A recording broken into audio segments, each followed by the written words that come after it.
50 KTRS. Let's get right to it. We all know about the NAACP of the last couple of days made some national news here in the city and the county because they put out a travel advisory for minorities coming to St. Louis and Missouri for fear of their safety. And I got a call yesterday saying their next guest wanted to come on and give us his opinion. John Gaskin III, you are part of the St. Louis Economic Development Partnership? No, I'm here today on behalf of No, I understand that, but you are part of the Economic Development team, right? Yes, that is my day job. Yes. But you are also a national board member. That's correct, for the NAACP. Of the NAACP. Yes. You've been on there for 3 or 4 years now? Been on there 4 years now. And you were the youngest ever appointed? I was one of the youngest to come from the state, the youngest in the history of our state to become elected to the national board of NAACP. All right. And it's been a pleasure and an honor to be able to serve. Okay, and are you from St. Louis originally? I am, born and raised. Okay, now, so there's this NAACP story is the city, the county, and the national. You're on the national board. I am, that's correct. Okay. And in terms of getting everybody up to speed, the city initiated this travel advisory? So this travel advisory came from a resolution from the Missouri State Conference of Branches by way of the state president, Nimrod Chappell, in response to Senate Bill 43, as you know, which has become known as the discrimination bill. Right. And the governor and many people on the right basically have identified it as tort reform. Okay. And they say that it brings us in line with 39 other states from that standpoint.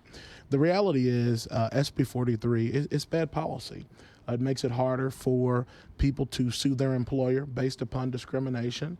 And as you know, that's already difficult here in the state of Missouri as it is. This makes it more difficult. Right. I agree that the bill is bad.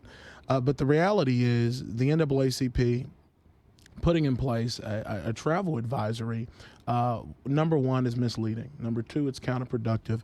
Number three, if you take a look at the response from white supremacist groups and other hate groups, it has been significant, where they are commenting on NAACP-related posts saying, absolutely, this is great. African Americans shouldn't be coming to the state of Missouri. They should stay away from Missouri. The reality is this is counterproductive to the original message of what we're trying to send as an organization against this bill.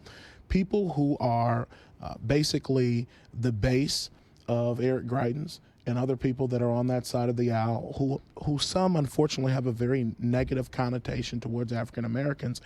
This is honestly a policy that they would like to see passed here in the state of Missouri. It is a travel advisory to keep African Americans out of our state. So you're against this travel advisory that your own organization put out. Yeah, so let me say this.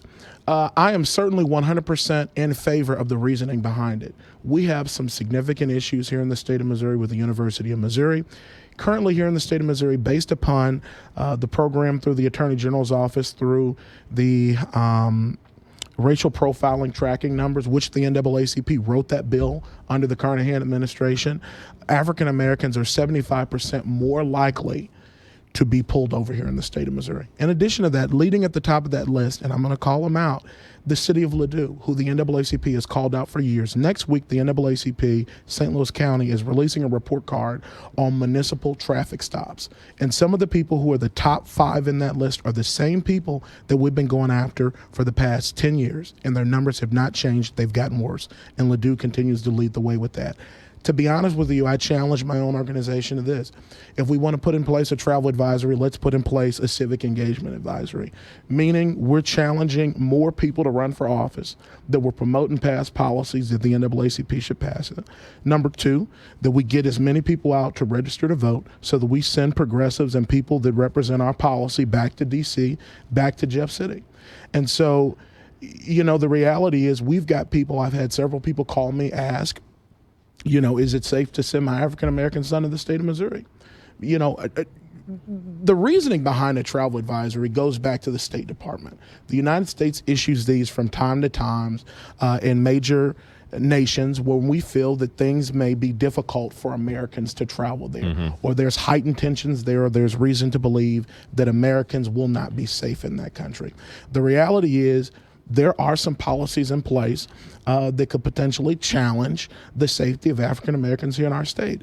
But is a travel advisory in place the best way to go about doing that? Absolutely not. The governor has already signed the bill. This will not reverse that bill at all. All right, there's lots of things to get to. Sure. John Gaskin is our guest. He is a national board member of the NAACP, a St. Louis, and lives in St. Louis. The travel, it's interesting, coming from this from you. It's a unique perspective. First off, this is an organization that you love, you're a part of. You must have great reverence towards it. It must be very difficult for you to come on the radio and say these things. What's the backlash you've been getting for saying something like this? Sure. So, to be honest with you, many people privately have approached me and said, John, I think you're right on track. I think you're 100% right.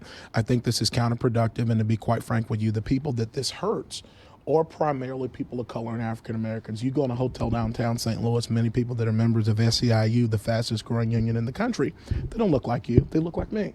The African Americans are people of color. They're Hispanics. The people that make up the beds in those hotels. The people who are temp workers that work over at the Ritz-Carlton or work downtown at the Marriott Grand, who may get a chance to work 3 nights a week because they're temp workers, don't know what SB 43 is. They don't know what that is. And to be quite honest with you, they don't care. All they care about is the fact that they had an opportunity to go work 3 nights a week and make some money so that they can pay their bills. Right. And so, the reasoning behind it, I also believe, the old NAACP, which I love, and I still love the organization very dearly, you have campaigns for educational purposes. When people reach out and ask what the purpose of this is and what's the end goal and what's the end strategy, and leadership doesn't have an answer to that, I think that's a problem. Yeah. I think that's an issue. You may ask me, okay, so now that the travel advisor is in place, it's my understanding it's supposed to end on August 28th when the bill goes into effect. Okay, so there's a travel advisory in place. What does this do for African Americans? What does this do for our state besides set us back economically and basically promote a message from a people on that side of the aisle that quite frankly don't want African Americans coming to our state? Really interesting. Were you consulted with this? Did you stand up in the room and say this is a bad idea, or did they do this on their own? Because it seems like the city and the county NAACP had a difference of opinion with this. Sure. So I'm very active with the county NAACP, and let me say this, anytime you have people in a room that are very passionate about an issue, there's going to be a lot of discussion, and there are going to be some disagreements.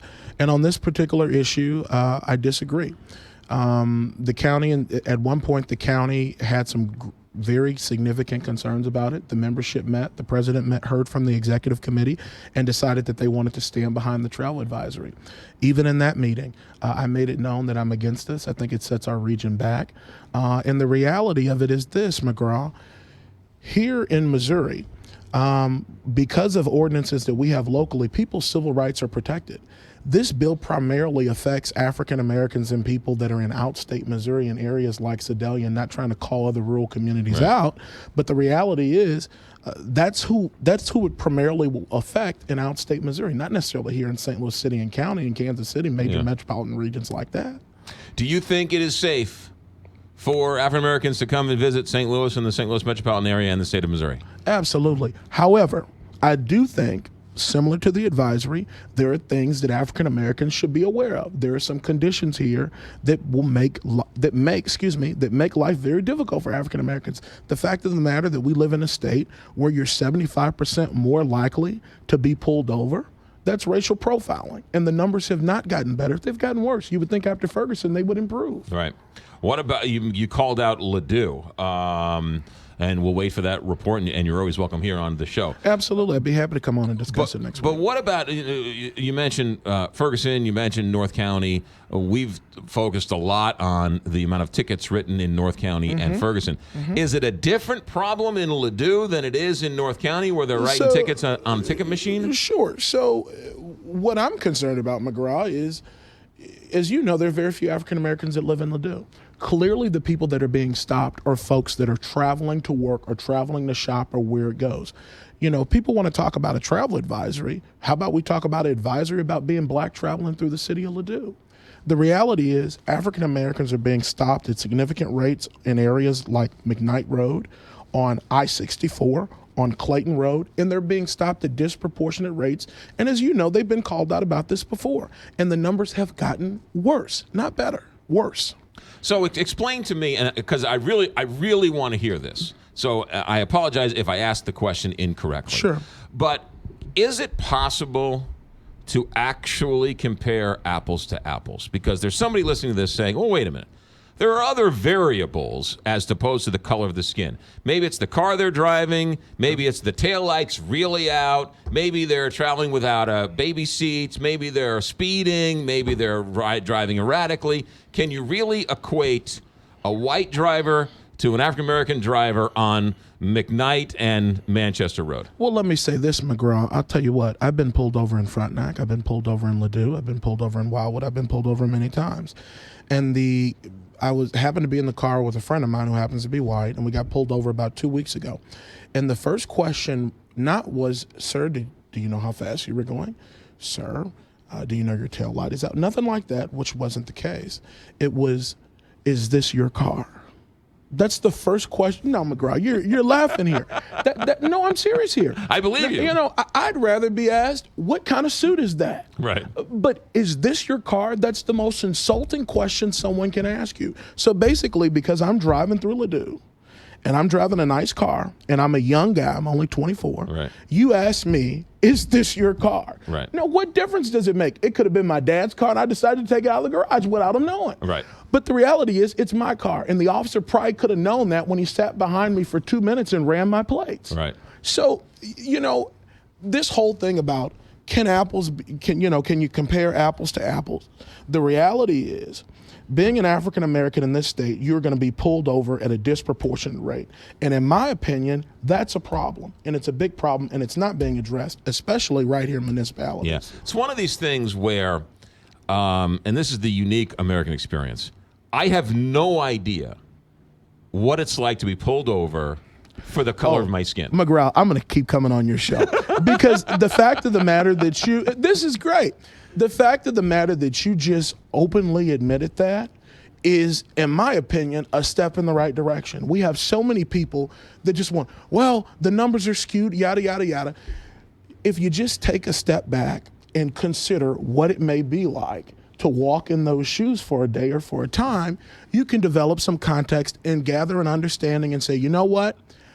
I'm not black. I don't know how it feels, but tell me, and I can develop some level of understanding as to what that's like. Right, and my point was, before I was so rudely interrupted, because it is my show. you made a great point. You made a great point. Because I don't know what it's like, oftentimes you say these things, and it's like you're talking like you're on Mars. What do you mean you were pulled over and the guy? What do you that doesn't happen, right? Because it never happened to me, but I have a different color skin. Do you understand how foreign it is, as common as you think it is? Mm-hmm. That's we're the exact opposite. That's why the white guy in the car goes, "What? Huh?" Well, he's looking around. Your strange. white friend was flabbergasted that actually happens. Absolutely. I'll give you another example, and I'm not trying to put a local bank on blast. But there's a national chain of banks that's located here in the state of Missouri, and a local successful African-American business owner, a woman, went into the bank, and a customer had bought a service truck from her. And so she took the check to the bank. The gentleman said, hey, take this check to the bank. You can cash right there. Get the cash today. She took the check to the bank. This bank was down on Granville Way. And the teller looked at her inside of the bank and said, I ain't cashing this. I ain't cashing this. And the lady says to her, to the woman, excuse me, why are there not enough funds in that account to cash this check? I don't have to tell you. And so she asked, can I speak with the manager? She goes, I don't have to give you my manager. And until she raised enough hell, the manager finally came out from behind the counter and talked with the lady and said, you know, ma'am, I have to take the word of the teller. She asked, well, I have sufficient ID. There's enough money in this account to clear the check. What is the issue?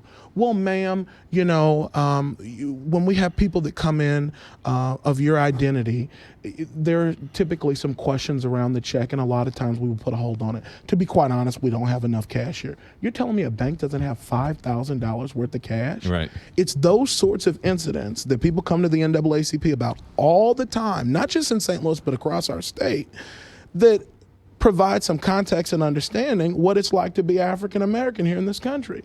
Chances are, if you went in there with a $5,000 check, there wouldn't be a question. They'd run the number on the check, the routing number, find out if there's enough money there, and they give you the cash you need. John Gaskin is our guest. John Gaskin III, an NAACP national board member, also works at the St. Louis Economic Development Partnership. He is here. He is very proud of the organization, but disagrees with their travel advisory that made national news. And I want to be clear, I'm here on behalf of the NAACP. You are here on behalf of the NAACP. John Gaskin III. More with him in just a moment.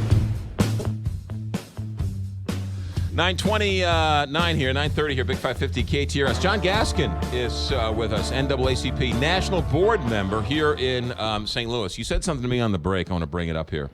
You said being an African American in America is exhausting. It is. Explain that. It's exhausting. The things that you undergo, the things that you deal with. Ferguson gave people in our region, that's why I love regional leaders like Tom Irwin and Kathy Osborne, because they're similar to you. They take a moment to understand Michael Neidorff, people like that, Bob Clark over there at Clayco. Those are white people in this region that take the time to understand the problems and say, I'm not black, but let me try to understand this so we can find a reasonable solution to it to have the problem addressed. But it is exhausting. One of the most exhausting things is when you walk into a hotel or a restaurant, like you just mentioned with your personal story, which you ought to share with your listeners. Yeah, I've mentioned that at some point on the air. And when you're treated a certain way, you're taken to a certain part of the restaurant or certain part of the hotel. Racism in this country is not so blatant anymore. It's hidden things. It's the little things. It's the additional questions at the bank. It's the additional questions and treatment at the car dealership. The poor customer service primarily is what it's oriented towards. But most of all here in the state of Missouri that I'm particularly concerned about, which we'll be talking about much of next week, and I look forward to coming on and talking with you about, is racial profiling in this state. It is a rampant problem across the country, but here in Missouri, which is perplexing to me, you would think after Ferguson we would have learned some valuable lessons, and I think we have, but we've still got the same municipalities that have led the way, not in economic development, not in regionalism, but in pulling black people over, have continued to lead the way, and quite clearly, it just seems to not be a priority to get the issue fixed. Too many African Americans say that driving while black is a real deal. So, but I mean, there's no any white guy who says it doesn't happen. You're lying to yourself. Clearly, it happens. I don't know though if you can quantify it as a 72%, 92%, 82%, 14%. This one does it worse than that one. It's an individual cop. It's an individual 2 or 3 cops. It might be right. I mean, it seems like it's almost impossible to put a number on that stat. Well, I'll say this. I think the numbers are worse than what they're actually being reported as, to be quite frank with you. According to Loretta Lynch at the Attorney General's office when she was at the Department of Justice, that's what she used to say. Right. That the numbers are probably worse in Missouri than what they're actually being reported as, because as we've seen through the auditor's office, there is very poor reporting within some of our municipalities, not just here in the St. Louis region, but across the state.